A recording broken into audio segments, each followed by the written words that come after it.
Hey ladies and gentlemen, welcome back to the channel. As always, it is Nick here, back with your daily crypto news and analysis, and today we're going to be talking about Quant Network, aka QNT. So sit back, relax, and before we fully jump on into this video, I do just want to ask guys to please leave a like on this video. It does help the channel grow immensely, and of course I always do greatly appreciate it. And if you do find any of the information in this video valuable, useful, or interesting in any sort of way, definitely hit that subscribe button and turn notifications on to never miss a future update. So overall, in my last couple videos from today, I have been talking to you guys about Bitcoin, talking to you guys about the indices. This entire week ahead, I'm going to be watching the indices very closely as we are getting into February. In terms of Bitcoin, yes, today is the monthly candle close. We actually have about almost 2 hours away in terms of the monthly candle close. So I'm actually watching that closely here. But of course, you know, it wouldn't be a typical Monday without addressing Quant Network, aka QNT, because we are sitting at number 76 in market cap, still sitting around $1.1 billion actually in market cap as well. Except now we have a little bit of a different story going on opposed to from yesterday, right? Trading volume is actually up about 45%, which this is pretty significant in terms of trading volume. You know, the price did drop a little bit. As you guys do see, we hit about like $88 down here before we had that nice little impulse move back up. In terms of the holders tab, yes, we are still seeing holders accumulate. Just look at back in November to now. It's actually pretty crazy. We've almost gone up about 10,000 in terms of the holders. So that's actually pretty significant, to be completely honest with you all. But, of course, in terms of the holders increasing and trading volume increasing, we are not seeing increasing prices. And, well, let's check out why this is. So, first off, let me go over to the Coinbase chart. Or actually, I want to say it was Bittrex, actually, that had the most, one of these had the most price data.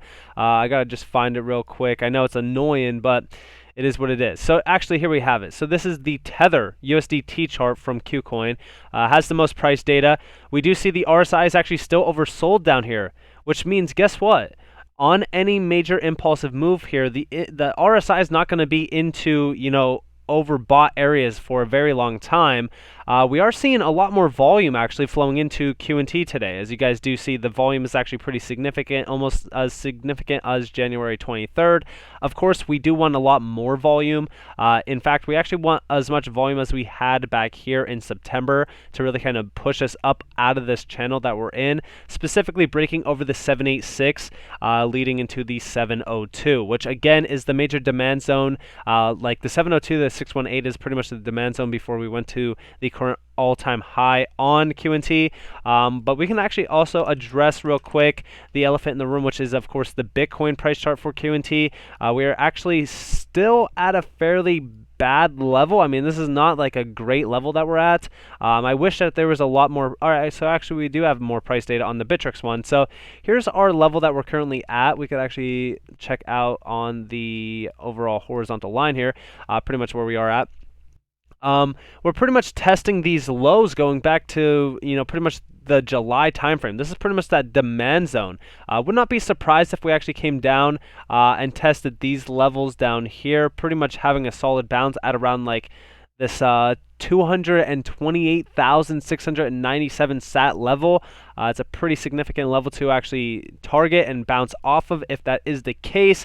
RSI still severely oversold on both the USD and also the Bitcoin price charts.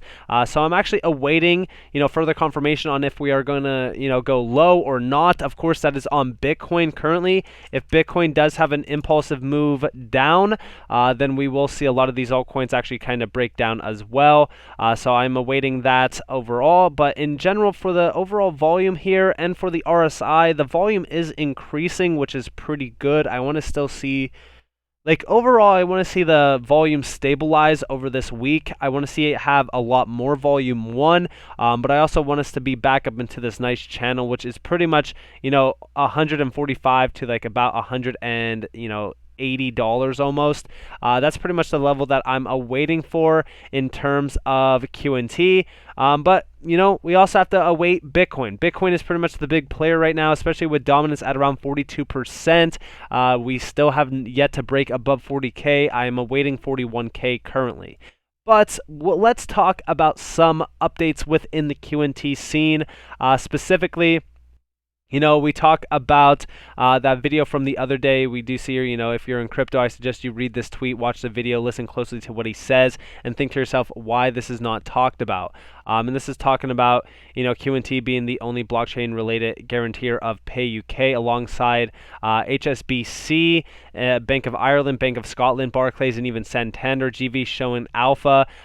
This is Gilbert Verdian, by the way. I ran the payment infrastructure as the Chief Security Officer, CISO, for the Bank of England. Listen closely to what he says here.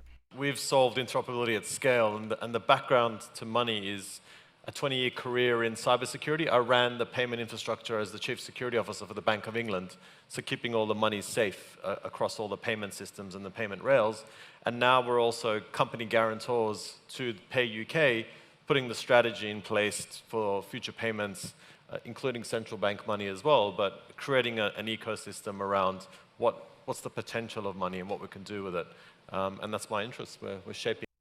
And this, I mean, listen.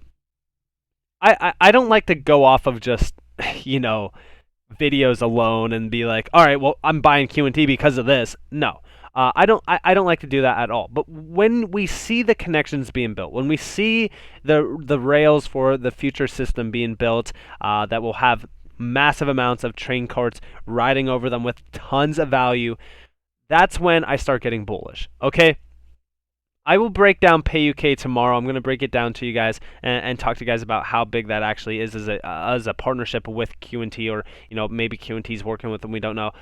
Technically, they are, right? As a guarantor, Quant is helping Pay UK realize its vision to create a better payments world for all of us and enable a vibrant UK economy. So obviously, the partnership is basically confirmed, but. I'm going to talk to you guys more so about that and really talk to you guys at scale about how massive that actually is as a partnership. But I want you to understand that they are building out solutions for the future CBDC, world. When we're talking about digitization of the payment scene and the structure, this is pretty much what we want to see. Okay, and this is coming from, of course, Gilbert Verdian himself, who is the CEO of course, Quant. But also we are seeing a lot of talks about, tokenization, DeFi, CBDCs, all this kind of stuff from these major players in this game. Digital Pound Foundation, which we know is working with Ripple, Quant, and Electroneum, as well as other, crypto companies. But we do see here, starting this year in London and Stockholm, the Bank of International Settlements, BIS, announced it will be launching innovation hubs focusing on CBDCs, payments, DeFi, and green finance. And we've always tried to connect the dots with BIS and Quant. In my opinion, there's a ton of players in here. Like we're seeing, some memes of like the Quant logo, even Ripple. A lot of these assets are already, a lot of them are already working with these major names. They just have NDAs in place. They don't want to announce things. I understand that. I get that. But you got to really kind of connect the puzzle pieces here and see the bigger picture, which is, of course, guess what? At the end of the day, it doesn't matter what the price of QNT is. $100, $1,000, $10,000, $100,000. All you really need to understand is that interoperability is a necessity. It is inevitable for it not to be utilized. Okay? Interoperability is what's going to allow for all of this to work. It's going to be the wheels that move the vehicle, if you will. That's what I'm awaiting. Okay? I'm awaiting for the day that interoperability is majorly needed, aka when we already have the structure in place. And we do see here, don't bet on any one particular blockchain. Interoperability is what will enable the future of finance. That's why Quant Network is the future of finance today. Okay? And of course, this is coming from Andrew Carrier, who is the CMO with an interest in finance, technology, and the media, and a passion for combining all three, helping Quant Network deliver the future of finance today. And of course, talking about that individual, we just here notice QNT hired quite some veterans head of X lately. Seems they are growing into a mature scale-up company where they need experienced people for their clients and growth strategy. And of course, we do see Andrew Carrier here, as well as some other big named individuals. Carlo Calista, sorry.